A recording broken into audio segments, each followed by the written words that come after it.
캐나다에서 온 프리랜서 칼럼니스트 리처드 웨슬리. 토론토에서 다양한 도시 정책과 교통 시스템을 취재해 온 그는 북미 대중교통의 현실과 과제를 누구보다 잘 알고 있었어요.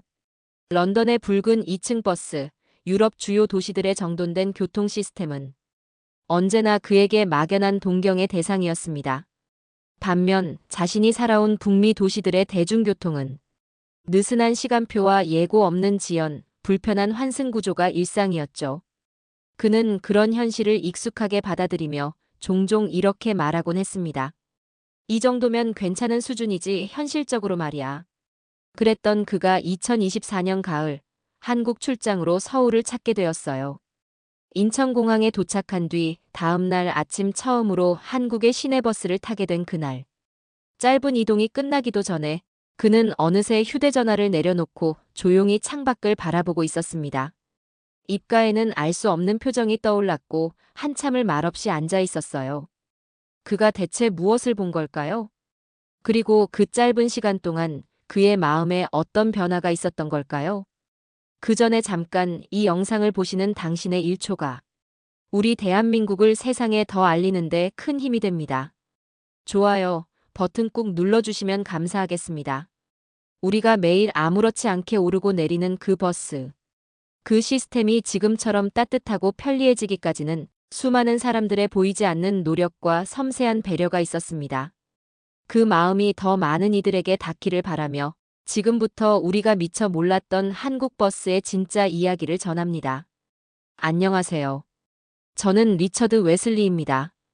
캐나다 출신의 프리랜서 칼럼니스트로 북미와 유럽을 오가며 여러 도시의 교통 시스템을 취재해왔습니다. 북미에서의 대중교통은 언제나 아쉬움이 많았죠. 느슨한 배차 간격, 예고 없는 지연, 외국인을 배려하지 않는 안내 시스템. 그래서 저는 오히려 유럽의 시스템에 대한 막연한 동경을 품게 되었습니다. 런던의 2층 버스, 베를린의 정시성, 파리의 환승 네트워크. 그래, 이 정도면 사람을 위한 교통이라고 할 수 있지. 하지만 그 믿음도 완벽하진 않았습니다.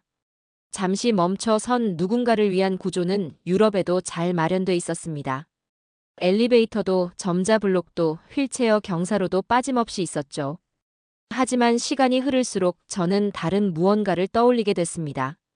기계처럼 정확한 시스템 속에서는 느껴지지 않던 그 작고 사소한 배려들. 이를테면 추운 날씨에 엉덩이를 따뜻하게 덮여주는 정류장 벤치의 온기.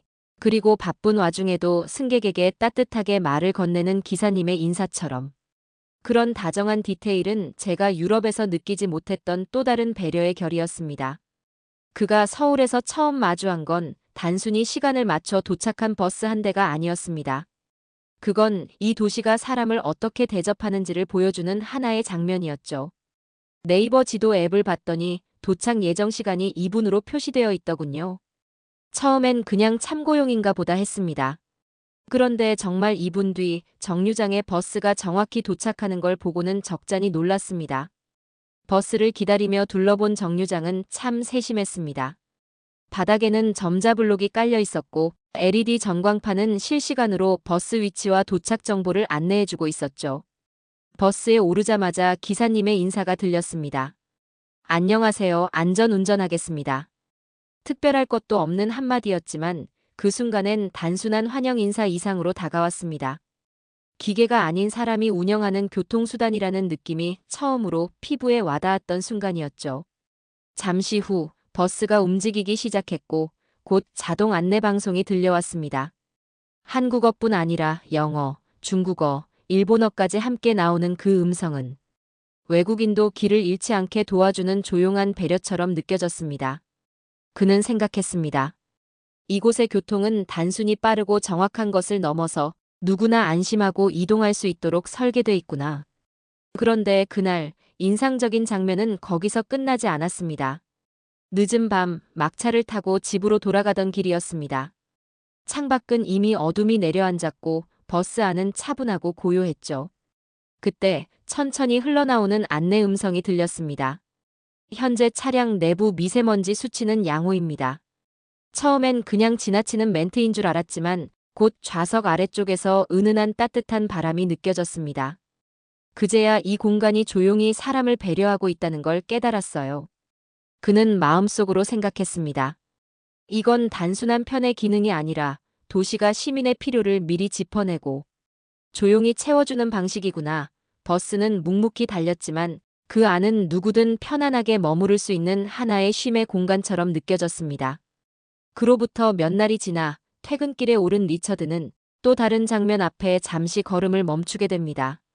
출근 시간 무렵 정류장에는 저마다 바삐 움직이는 시민들이 서 있었고 그 가운데 외국인으로 보이는 남성이 스마트폰과 버스 노선표를 번갈아 보며 당황한 듯 주변을 살피고 있었어요.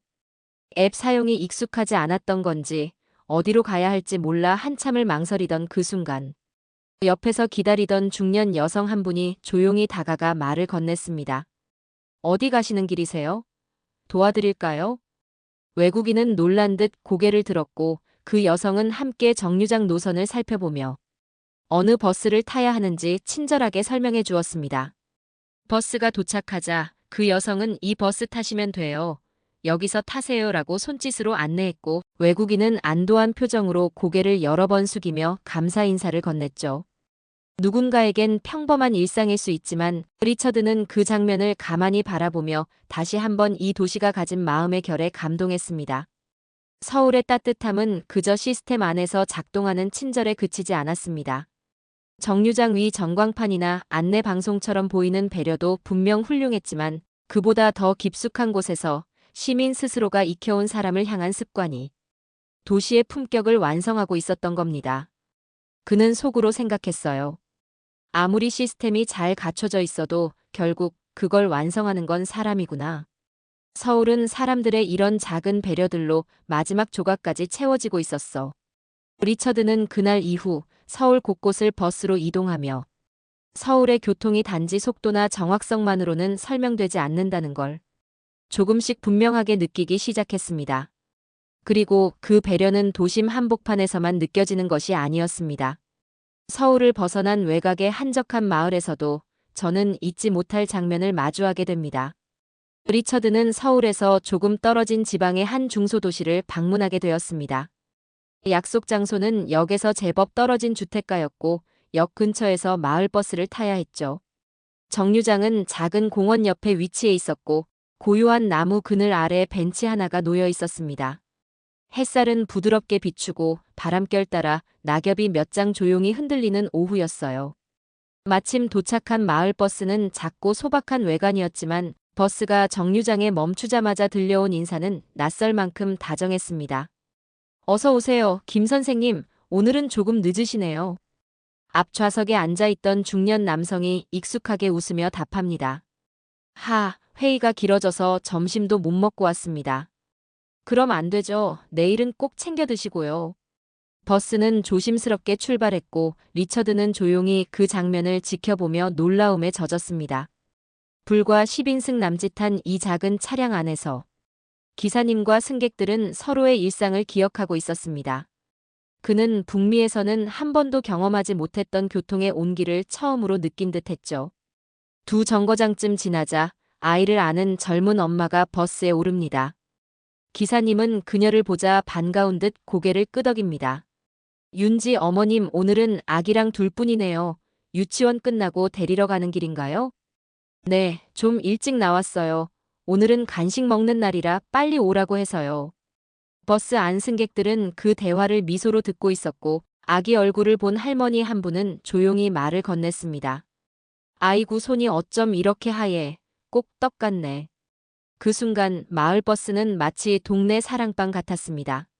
창밖으로는 논 사이를 누비는 작은 길이 보였고 햇빛 아래 고추를 말리는 마당, 우체통 위에 앉은 고양이까지 모든 풍경이 조용히 어울려 하나의 그림처럼 펼쳐졌습니다. 누군가를 배려하는 말투가 이 버스 안에서는 누구 하나 특별하게 보이지 않았습니다. 그저 오래된 일상의 한 장면처럼 자연스럽게 흐르고 있었던 겁니다. 리처드는 창가에 앉아 흐릿한 유리를 통해 밖을 바라보며 조용히 메모를 꺼냅니다. 정시 도착보다 더 인상 깊었던 건 사람의 이름을 기억해주는 이 작은 공간이었다. 며칠 후 리처드는 서울과는 또 다른 분위기의 한 마을로 향했습니다. 경기도 외곽, 지방 도시보다도 한층 더 조용하고 여유로운 시골 마을이었죠. 그곳에서 그는 마치 시간마저 천천히 흐르는 듯한 또 다른 한국의 버스를 만나게 됩니다. 경기도 외곽, 조금은 한적하고 조용한 시골 마을이었죠. 도심의 빌딩 숲 대신 저 멀리 산등성이가 보이고 가로수엔 바람결 따라 연두빛 잎사귀들이 살랑거리는 곳이었습니다. 그날 아침, 저는 마을버스 노선 중 하나를 타기 위해 농협 옆 작은 정류장에 섰습니다. 시간은 오전 7시 반쯤. 공기엔 아직 이슬의 흔적이 남아 있었고 아스팔트 위로는 햇살이 천천히 번지고 있었습니다. 정류장엔 이미 몇 분이 먼저 와 계셨는데 그중엔 지팡이를 짚은 할머니 두 분이 장바구니를 나란히 들고 조용히 이야기를 나누고 계셨어요. 오늘은 상추가 싸다더라. 내가 김치 담그려면 고춧가루를 좀 사야 하는데. 그분들의 목소리는 참 낮고 부드러웠습니다. 잠시 후 버스가 천천히 언덕 아래를 돌아 올라왔고 정류장 앞에 조심스럽게 멈춰 섰습니다. 버스 기사님은 문을 활짝 열며 먼저 손을 들고 인사를 건넸어요. 어서 오세요. 천천히 올라오세요. 급할 거 없어요. 그리고는 운전석을 잠시 비우고 자리에서 일어나 할머니들 가까이로 와 손잡이를 직접 잡아주시며 발걸음을 도와주셨습니다. 그 모습은 마치 손주가 할머니를 모시듯 다정하고 익숙해 보였어요. 그 광경을 조용히 지켜보던 젊은 승객 한 분이 말없이 일어나 앞자리 좌석 중 하나를 가리키며 작은 목소리로 말했습니다. 여기 앉으세요.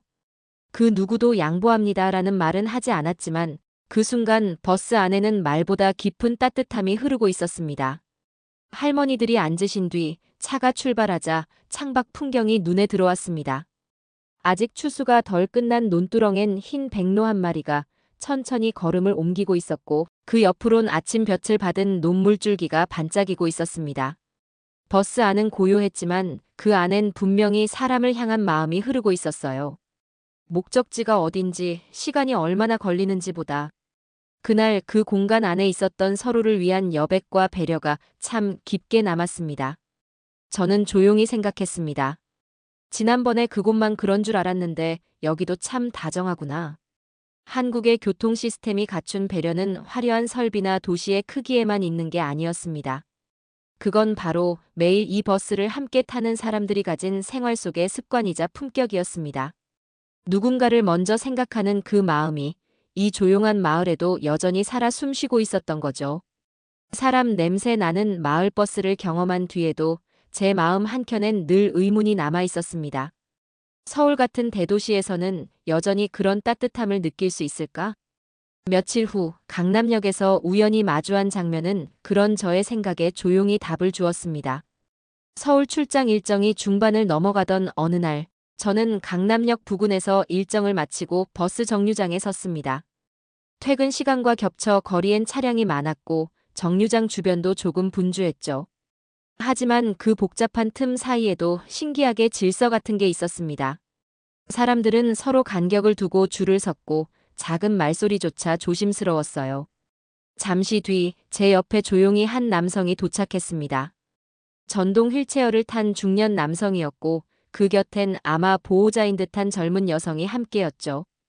두 사람은 말없이 정류장 벤치 옆에 자리를 잡았고 지나가는 사람들 중 누구도 힐끗 보거나 불편한 눈치를 주는 이가 없었습니다. 그때 멀리서 버스 한 대가 정류장 쪽으로 천천히 다가오는 게 보였습니다. 차량이 많아 정차하기 어려워 보였지만 기사님은 조심스럽게 방향을 틀어 버스를 최대한 정류장 턱 쪽으로 밀착시켰습니다. 그리고 문을 열자마자 운전석을 잠시 떠나 바닥 쪽 리프트 장치를 손수 꺼내기 시작했어요. 칙 소리를 내며 바닥이 접히고 작은 경사로가 조용히 펼쳐졌습니다. 그 순간 정류장에 있던 승객들, 아무 말 없이 자동적으로 한두 걸음씩 물러났습니다. 누가 먼저랄 것도 없이 마치 이미 수십 번 해본 듯 자연스러운 움직임이었어요. 스마트폰을 보고 있던 사람도, 이어폰을 끼고 있던 학생도 잠시 고개를 들어 그 장면을 조용히 지켜봤습니다. 휠체어를 탄 남성이 조심스레 오르자 기사님은 보호자에게 미소를 보이며 천천히 올라오세요. 괜찮습니다라고 말했습니다. 그 목소리는 마이크를 통해 버스 안에까지 작게 울렸죠. 그 말 한마디에 왠지 모를 따뜻함이 실려 있었습니다. 탑승이 끝나자 기사님은 다시 운전석으로 돌아가 버스 출발 전 휠체어 고정 장치와 안전벨트를 하나하나 꼼꼼히 확인했습니다. 승객 중 한 사람은 조용히 창밖을 향해 자리를 비켜 앉았고 누구도 특별한 상황이라 말하지 않았지만 그 안에는 말로 설명할 수 없는 배려의 언어가 흐르고 있었습니다. 버스가 출발한 후 저는 창가에 앉아 조용히 생각했습니다.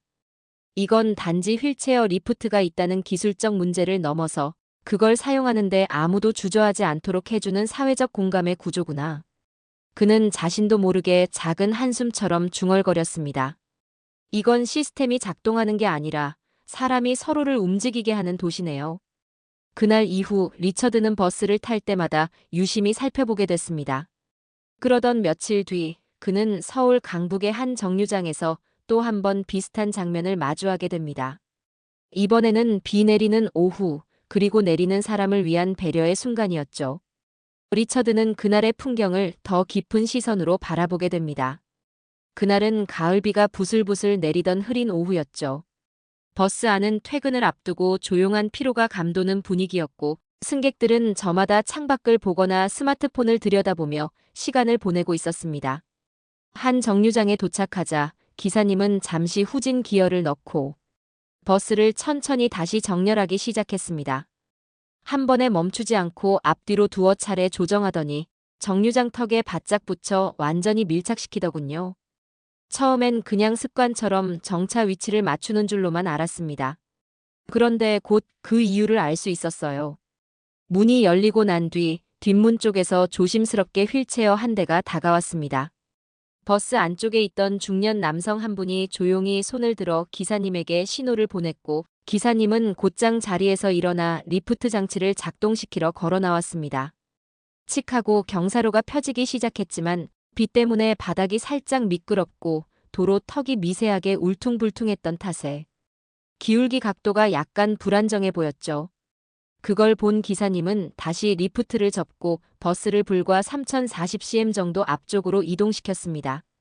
이번엔 정류장 턱과 바퀴 사이 간격이 거의 완벽하게 일치하더군요. 그 뒤에야 리프트를 다시 펼치고 휠체어가 더 안전하게 내릴 수 있도록 자세히 안내를 시작했습니다. 지금 괜찮습니다. 천천히 내리세요. 뒤에서 제가 잡고 있어요. 기사님은 왼손으로 휠체어 손잡이를 받치고 오른손으로는 천천히 고정 장치를 푸셨어요. 모든 승객이 그 장면을 조용히 지켜보는 동안 단 한 사람도 재촉하거나 눈치를 주는 이는 없었습니다. 그 휠체어가 도로 위로 천천히 내려서자 기사님은 몸을 숙여 마지막까지 바퀴가 흔들리지 않도록 받쳐줬고 하차가 끝난 후에도 몇 초간 정차한 채 조용히 창밖을 바라보았습니다. 아마 그분이 길을 잘 건너는지 확인하고 계셨던 거겠죠. 그때 저는 처음으로 깨달았습니다. 이곳의 배려는 단지 설비나 장치가 아니라 그걸 다루는 사람의 태도에서부터 완성된다는 걸요. 그리고 그는 점점 깨달았습니다. 장애인석 주변엔 늘 공간이 비워져 있었고 저상버스는 단순히 구조가 낮은 게 아니라 누군가의 하루가 평범하게 시작되고 마무리될 수 있도록 만든 설계였습니다. 그리고 며칠 뒤 또 다른 정류장에서 리처드는 비슷한 장면을 목격하게 됩니다. 하루는 버스를 기다리고 있는데 유모차를 끌고 온 젊은 부부가 다가오는 모습이 보였습니다. 버스는 정류장 앞에 정확히 멈췄고 기사님은 천천히 문을 열더니 직접 발판을 내려 유모차가 쉽게 탈 수 있도록 도와주셨어요. 그 순간 승객들도 자연스럽게 한두 걸음씩 물러나 유모차가 지나갈 수 있는 공간을 내어주었습니다. 누구 하나 눈치를 주거나 불편한 기색을 보이지 않았고 그 모든 움직임이 마치 정해진 순서처럼 조용하고 매끄럽게 이루어졌죠. 누군가에겐 특별할 수도 있는 그 장면이 이곳에선 그저 일상처럼 스쳐 지나간다는 사실이 무척 인상 깊었습니다. 그렇게 며칠 동안 이어진 짧은 여정 속에서 리처드는 한국의 버스라는 공간이 단순한 이동수단을 넘어서 사람과 기술이 함께 만들어낸 작은 배려의 집합체처럼 느껴졌습니다. 작은 배려들이 쌓인 그 여정은 어느새 리처드의 마음속에 깊은 인상을 남기고 있었습니다. 그 인상이 분명한 확신으로 바뀐 건 삼성역에서 청담동으로 향하던 날이었습니다. 출근 시간대를 막 지난 늦은 아침, 리처드는 삼성역 앞 정류장에서 버스를 기다리고 있었죠. 버스가 도착하자 승객들은 조용히 줄을 선 채 차례로 탑승했고 도시의 분주함 속에서도 어딘가 차분한 공기가 감돌고 있었습니다. 그때였습니다. 앞쪽에서 한 외국인이 교통카드를 단말기에 여러 번 찍으며 당황하고 있었어요. 기계는 삑 소리만 반복할 뿐 인식되지 않았고 그 외국인은 어쩔 줄 몰라 주변을 두리번거렸죠. 그때 뒤에 서 있던 한 승객이 아무 말 없이 다가가 자신의 교통카드를 대신 찍어주고 조용히 웃어 보였습니다. 버스 기사님 역시 재촉하지 않고 부드러운 목소리로 말했죠. 천천히 하셔도 괜찮습니다. 걱정 마세요. 그 장면은 단순한 도움을 넘어 이 도시의 공기가 얼마나 부드럽고 배려 깊은지를 보여주는 순간이었어요. 리처드는 그 일을 떠올리며 이렇게 말했습니다. 캐나다에서는 비슷한 상황이 생기면 뒤에서 조용히 시선을 피하거나 누군가는 은근히 발을 동동 구르기도 합니다. 기사님도 곧 출발 시간이라며 조심스럽게 문을 닫으시죠. 물론 악의는 없지만 어딘지 모르게 조급한 분위기가 감돌곤 했어요. 그의 출장 마지막 날, 그는 새벽 첫 차를 타고 공항으로 향했어요. 버스는 늦지도 빠르지도 않게 정확히 도착했고 그 안의 조용한 분위기, 출근 전 서로의 아침을 방해하지 않는 승객들의 매너, 기사님의 인사가 그에게 깊은 인상을 남깁니다. 리처드는 캐나다로 돌아간 뒤 자신이 오랫동안 칼럼을 써온 언론사에 조용히 한 편의 글을 실었습니다. 그 글은 이렇게 시작되었다고 해요. 기술은 토론토에도 있었습니다. 하지만 사람을 먼저 생각하는 설계는 서울에 있었습니다. 거창한 시스템이나 눈에 띄는 첨단 기능을 말하는 게 아니었습니다. 그가 서울에서 느낀 건 버스를 기다리는 그 짧은 순간에도 누군가를 위한 배려가 숨쉬고 있다는 사실이었어요. 정류장 바닥에 점자 블록 하나, 따뜻하게 맞아주는 기사님의 한마디, 외국인을 위한 자동 안내 방송과 유모차를 든 부부가 걱정 없이 탈 수 있는 발판, 그걸 위해 스스로 자리를 비켜주는 승객들까지. 거기에 더해 실시간으로 도착 시간을 알려주는 지도와 정류장 전광판, 혼잡도를 미리 확인할 수 있는 앱 정보와 버스 내부 공기질을 실시간 안내해주는 공기청정 시스템도 있죠. 버스 정류장에 마련된 발열 시트와 교통 약자를 위한 저상버스의 높은 비율, 그리고 심야에도 정시 운행을 유지하는 막차 시스템까지. 이 모든 것은 단순한 편의를 넘어 누구든 이 도시 안에서 안전하고 편안하게 이동할 수 있도록 설계된 세심한 배려의 증거였습니다. 그건 단순히 잘 짜인 교통 시스템이 아니라 이 도시가 얼마나 깊이 시민을 생각하고 있는지를 보여주는 장면들이었습니다.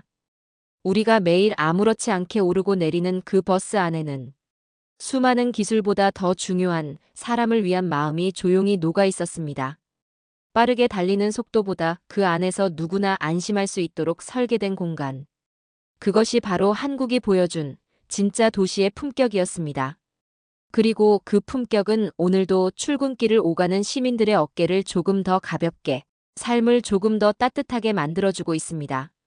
이 이야기가 여러분 마음속에 조용하지만 오래 남는 울림이 되었기를 바랍니다. 한국의 버스라는 일상적인 공간 속에 이토록 깊은 배려와 사람을 향한 마음이 살아 숨쉬고 있다는 것. 그저 목적지에 도착하기 위한 수단이 아니라 서로를 배려하고 기억해주는 작은 사회의 단면이기도 하다는 것을 리처드의 시선을 따라 잠시라도 느끼셨다면 그걸로 충분합니다.